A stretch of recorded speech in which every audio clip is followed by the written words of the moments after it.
there is some sort of, I cannot make a definitive statement, there is some sort of a neurological problem in the human body. And the human thinking is born out of the neurological defect in the human species. So anything that is born out of thought is destructive. Thought is a protective mechanism. It draws frontiers around it, and it wants to protect itself. So that is why we draw lines on this planet, and we extend them as far as we can possibly do. But how are these things going to disappear? They are not going to disappear, because those who have entrenched themselves, those who have had the monopoly of all the world's resources so far and so long, if they are threatened to be dislodged, what they would do is anybody's guess. All the weapons, destructive weapons we have today, is only to protect them. But I'm sure that the day has come for people to realize that all the weapons that we have built so far are redundant and they cannot be used to destroy themselves. We have arrived at a point where you cannot destroy your adversary without destroying yourself. So it is that kind of a terror, not love that we preach, not love brotherhood that we preach for centuries, that will help us to live together. You see, it has to percolate to the level of, I don't want to use the word consciousness, human consciousness, because to me, there is no such thing as consciousness at all. For purposes of communication, let me use that. Until it percolates to the level of the human consciousness, that he cannot destroy his neighbor without destroying himself.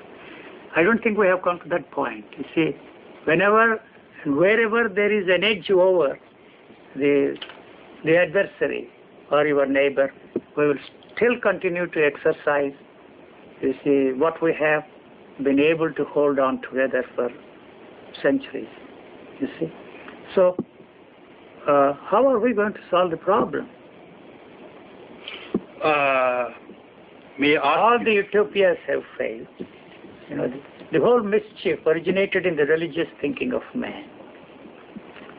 There is no use blaming the religious thinking of man, because all the political ideologies, even your legal structure, is the outgrowth of the religious thinking of man. And so it is not so easy to flush out the whole series of experiences that we have based upon the religious thinking of man, accumulated through centuries. There is a tendency to replace one belief with another belief, one illusion with another illusion. That's all that we can do, you know. May I ask you, why it is so when in the present situation, the developed nations like United States and West European countries, they know if there is war, if there is conflict, then they have to face a total annihilation. Why it is so? Yes. Is it due to the basic nature, human nature, as people have said that the basic human nature is violent? It is. It is violence, because thought is violence. Anything that is born out of thought is destructive. You may cover it up with all wonderful romantic phrases, love thy neighbor as thyself, but you don't forget that in the name of love thy neighbor as thyself, that thing has destroyed life, property, and millions of people have died, more than all the recent wars put together. You see? So we have not come to a point to realize that that is not the answer, that is not the way we can solve the human problems. So terror seems to be the only way. The terror, I'm not talking of the terrorists blowing up, you see, the temples, the churches and all that kind of. The terror that if you try to destroy your neighbor, you will also be destroyed along with him. That has to come down to the level of the common man. So just the way the human organism is functioning. See, every cell is interested in its survival. It knows in a way that its survival depends upon the survival of the cell that is next to it. It is for that reason there is a sort of cooperation between the cells. That is how the whole organism can survive.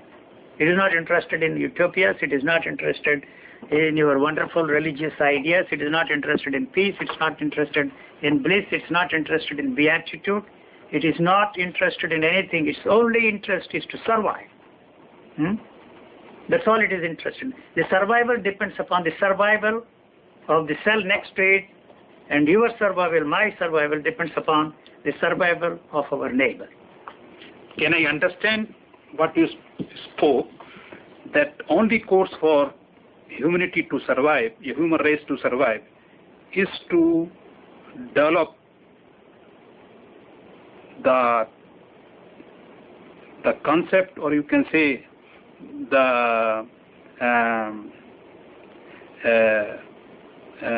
or we should have a nature of love? No, not at all. Not at all. Because love implies division, separation. As long as there is a division, as long as there is a separation within you, so long you will maintain the separation around you. When everything fails, you use the last card in the pack of cards, call it love. But it's not going to help us. It has not helped us at all. So it is not a question of trying to find out new concepts, new ideas, new thoughts, new beliefs. But the religion has failed to touch and free man from violence, from greed, from 10 different things that it is trying to free us from. And so, as I said before, what kind of a human being you want on this planet? The human being, modeled after the perfect being, has totally failed. It has not touched anything there. Your value system is the one that is responsible for the human malady, human tragedy. Forcing everybody to fit into that model created by our value system is the cause of man's misery. So what do? It's not a question of destroying the value system. You will replace one value system with another value system. It's even those who rebelled, revolted against the religions and the religious thinking of man, like in communist countries, they themselves created another kind of a value system.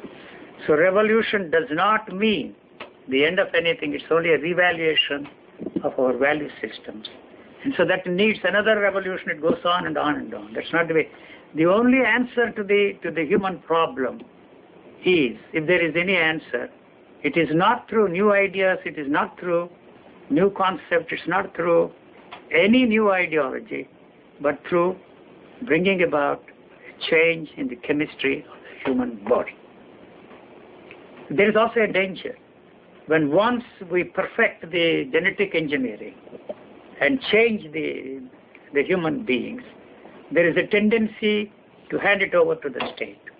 So it will be a lot easier for them to push all these people into the war and see that they kill them without a second thought. You don't have to brainwash them. You don't have to teach them the love of your country, patriotism. Brainwashing takes centuries, you see. Brainwashing to believe in God took centuries. The communists took decades and decades to brainwash them not to believe in God. So there is no need for that kind of a brainwashing mechanism. It's a lot easier to change human beings just, you see, by giving one injection. So this is the basic question which we all have to ask for ourselves. What kind of a human being you want? Can I ask you one thing? Yes. What is being said in Western world, and people are very happy, and they are very much satisfied with the changes made in Soviet Union and East European countries, that rule of law and human rights are respected. People, we have a free market, we have a freedom of expression and speech. Is it a last solution to the people? Do you really think there is freedom in the United States of America? What does this mean to a starving man? The freedom of speech, the freedom of worship, the freedom of the press. He does not know how to read the newspapers. He is not interested in the freedom of speech. At least, you see, in the communist systems, they fed people, they clothed people, they sheltered people. And that is now denied to the people in those nations. There is more unemployment than ever before in those countries. I don't think this is a model for the whole of mankind. The whole system depends upon the exploitation of the resources of the world to their benefit. These laws, what are you talking? These laws are backed by force always. You know, as a lawyer, the judge can give his decision. It is always backed by force. Ultimately, it is the force that comes. We all agree that we'll submit ourselves to the decision of the judge. And if you don't want, what the recourse he has is to use violence, you know. So all the gangsters get together and create the legal structure which is favorable to them, and enforce it on others through the help of violence, through the help of force. What right do you have to create this blockade, for example, today? What is the international law that these people are talking about? I want to know. You are, as a lawyer, know. Simply because what happened to the America when they attacked, occupied Grenada, a very small nation? Nobody ever objected to that. Nobody ever created a blockade there. I'm not impressed by this, the international law and the legal structure, as long as it is beneficial on your side. We talk of law. When the law fails, you use force. Don't you? Yeah. May I come to, again, certain other institutions of You are a lawyer. Human being. You are a lawyer. And the law is there only to maintain the status quo. Is it not? So you cannot talk against the status quo. It is, may I tell you, there are, may I tell you, yes, there are different schools of thought in legal field. Yes. What you say, that's correct. That is only a theological discussion. Like the theological discussions about God, all the theologians indulge in that God is this, God is that, the ontological, teleological, cosmological proofs of the existence of God. So all the schools, different schools of law you are referring to, are no different from the theological discussions of the theologians. Do you think that I may come again with regard to I'm saying a lot of opinions. Human life? Yes. What do you think the role of marriage and family? As just now you spoke about violence. The human nature is violent. Yes. Do you think that the institution of marriage and family? You see, the institution of marriage is born are helping out, or no, the institution of marriage is not going to disappear. In some form or the other, it will continue as long as we demand relationships. So basically, it is a question of possessiveness. You see, there was a time when I believed that economic independence to women will solve many of the problems in India. But when I visited America, I was shockingly surprised that even those who are economically independent, women I'm talking about, wanted to possess even their drunkard husbands. The husband who was beating her every day, twice on Sundays. I know many cases. I'm not generalizing, but possessiveness is the most important thing. And the basis of relationship is, what do I get out of this relationship? You see, that is the basis of all human relationships. As long as I can get what I want, the human relationships last.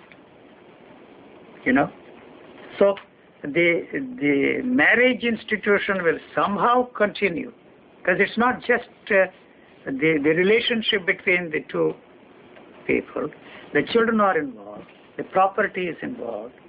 So it's not going to disappear overnight at all, On some pretext or the other, we use property, we use children, to give continuity to the institution of marriage. The problem is so complex and so complicated.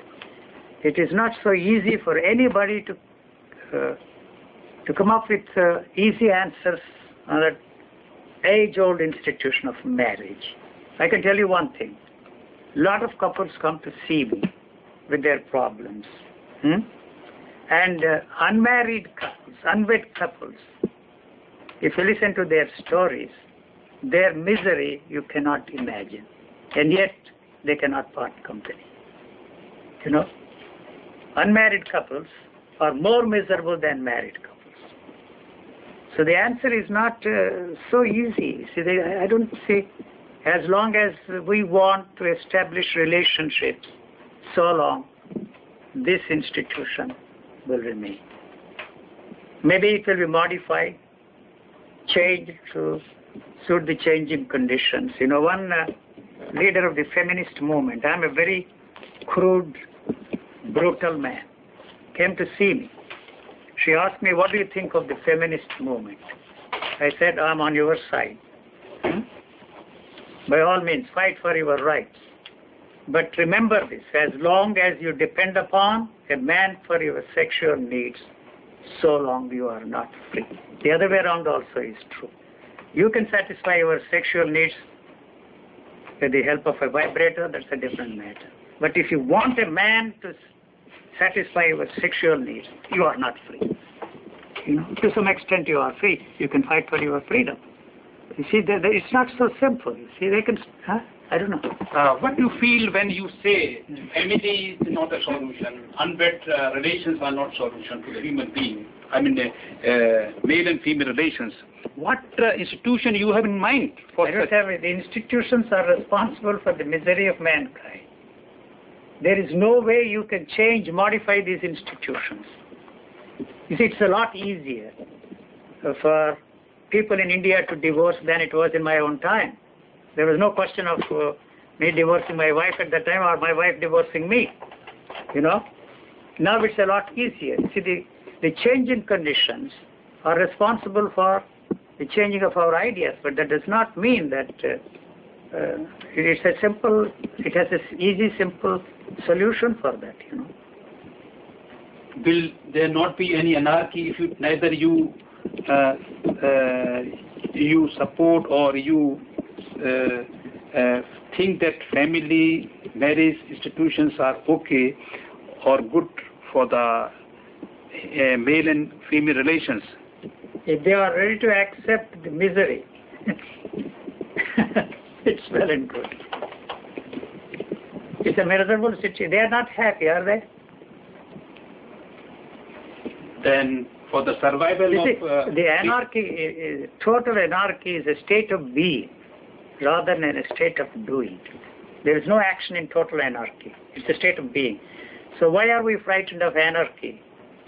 The anarchy you are talking about is the destruction of the institutions which we have built with a tremendous care and our belief that those institutions should continue forever.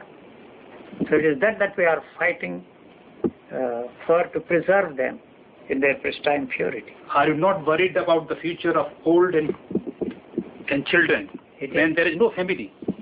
It is the society that has to take care of that problem. Why are you all paying taxes to the government? You know, if they don't do what they are expected to do, it is the responsibility of every individual to see that they are forced to do the things. See, the problem is when once you put them there in the seat of power, they have this chance of sharing power with their others, and you provide them with the tremendous weapons of destruction. A man like me who expresses these views will become the enemy of the state.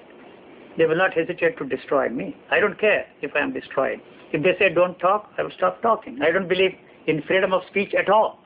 If they say don't talk, what you are saying is a threat to our mankind, to our institutions, goodbye, I don't want to talk. I'm not interested in changing the world. But you promise to do certain things. You are elected to the office. You are put there in the seat of power.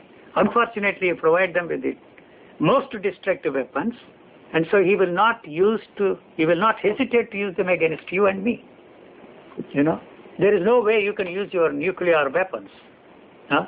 I often say that if Bhutan invades India, India has no way of protecting itself. Bhutan is not going to invade India unless it has the backing of some powerful nation. You know? So, we are the targets for these people. You know? Why? You are spending so much money on your defense. Defense against what? Huh? Defense against us. You talk of freedom of speech. If they say don't talk, goodbye. I'm not interested in talking. I'm not interested in saving individuals. I'm not interested in saving mankind.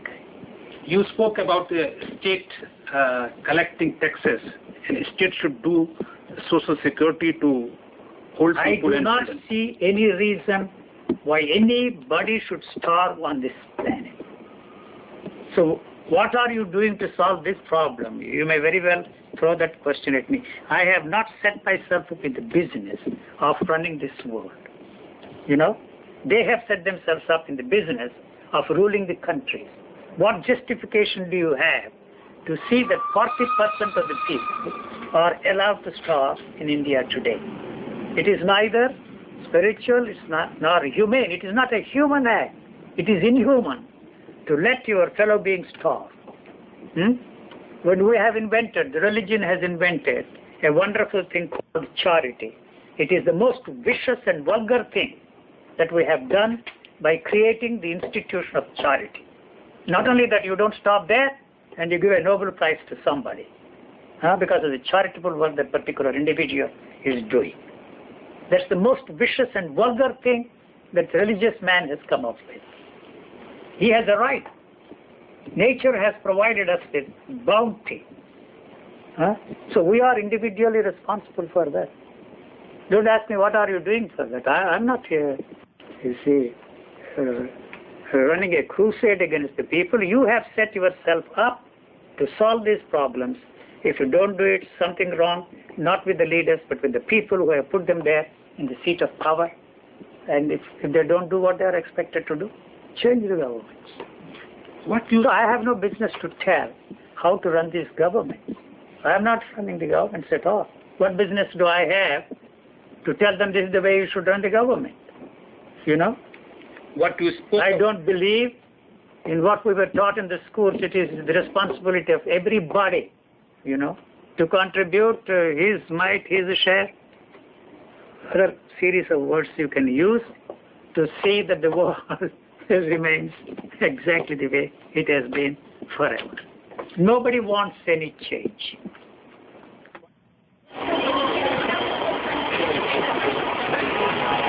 Last bit on the situation. Oh, yeah. I take you. You take. The war is going on here inside of you. Yes. All the time. Yeah. War is going on in Bush mind. Anyway, that is dangerous.